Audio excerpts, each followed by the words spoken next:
सबैलाई नमस्ते। हजुरहरूलाई स्वागत छ किचन विथ समीक्षामा। आज मैले हजुरहरूमा टक्क पिरो मिठो मासुको अचारको रेसिपी लिएर आएको छु। यसलाई हामी सजिलो तरिकाले घरमा बनाएर पनि खान सकिन्छ। यसरी बनाएको मासुको अचार महिनौं दिनसम्म पनि खान सकिन्छ।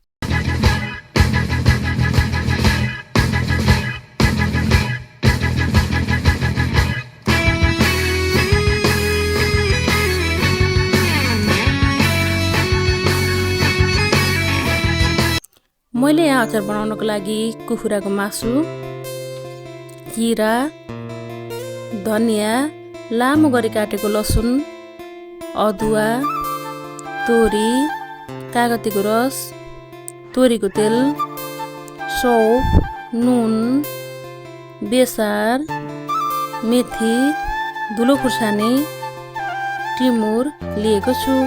अचारमा राख्ने मसला बनाउनको लागि प्यान तातिसकेको छ। अब यसमा मैले पालैपालो मेथी, सौफ, जिरा, धनिया,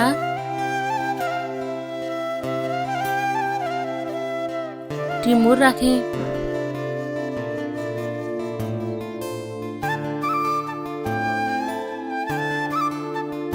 यसलाई सानो ग्यासमा चलाउँदै भुट्नुपर्छ।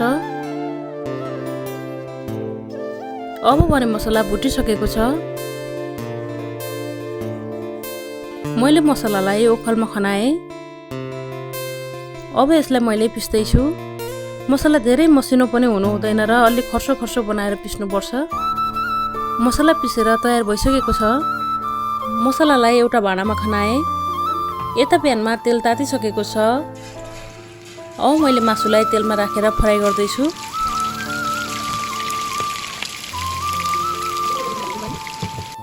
मासुलाई राम्रोसँग फ्राई नहुन्जेलसम्म बेला बेला चलाउँदै फ्राई गर्नुपर्छ। भने मासु पाकेर रातो रातो भइसकेको छ।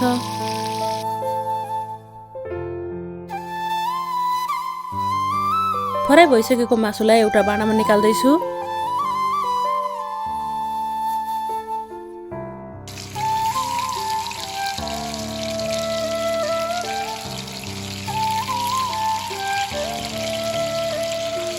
मैले यहाँ पालैपालो सबै मासुलाई फ्राई गरेर तयार गरिसकेको छु। यता कराईमा तेल तातिसकेको छ। अब यसमा मैले लाम्चो पारी काटेको लसुन,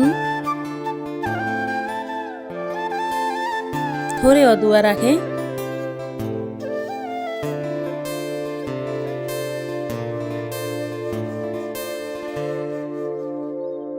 यसलाई एकचोटि चलाएर राम्रोसँग फ्राई हुन दिनुपर्छ।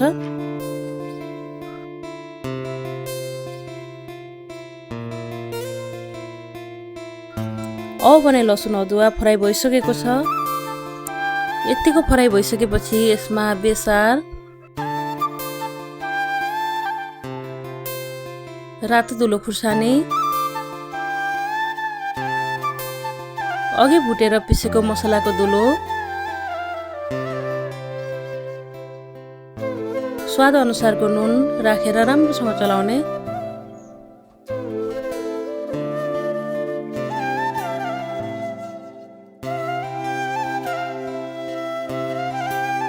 मसलालाई केही बेर चलाउँदै पकाउनु पर्छ।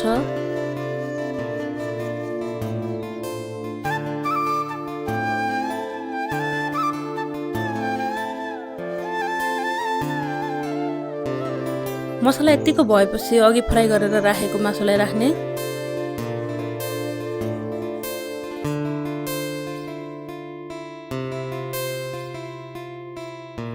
अब यसलाई केही बेर राम्रोसँग चलाउँदै पकाउनु पर्छ।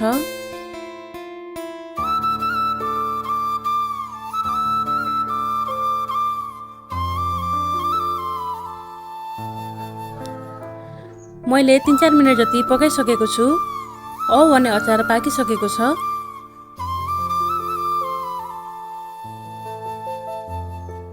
मैले ग्यास अफ गरेर कागतीको रस राख्दैछु। हजुरहरूले यसको सट्टामा भेनेगर पनि राख्न सक्नुहुन्छ। भेनेगर राख्यो भने लामो समयसम्म अचार बिग्रिदैन।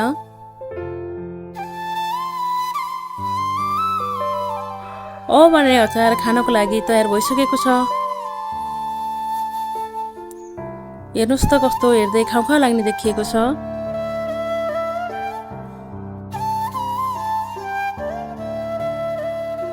अब अचार सेलाइसकेको छ। मैले अब यसलाई सिसाको बट्टामा राख्दैछु। यसरी राखेको अचार महिनौं दिनसम्म पनि खान सकिन्छ।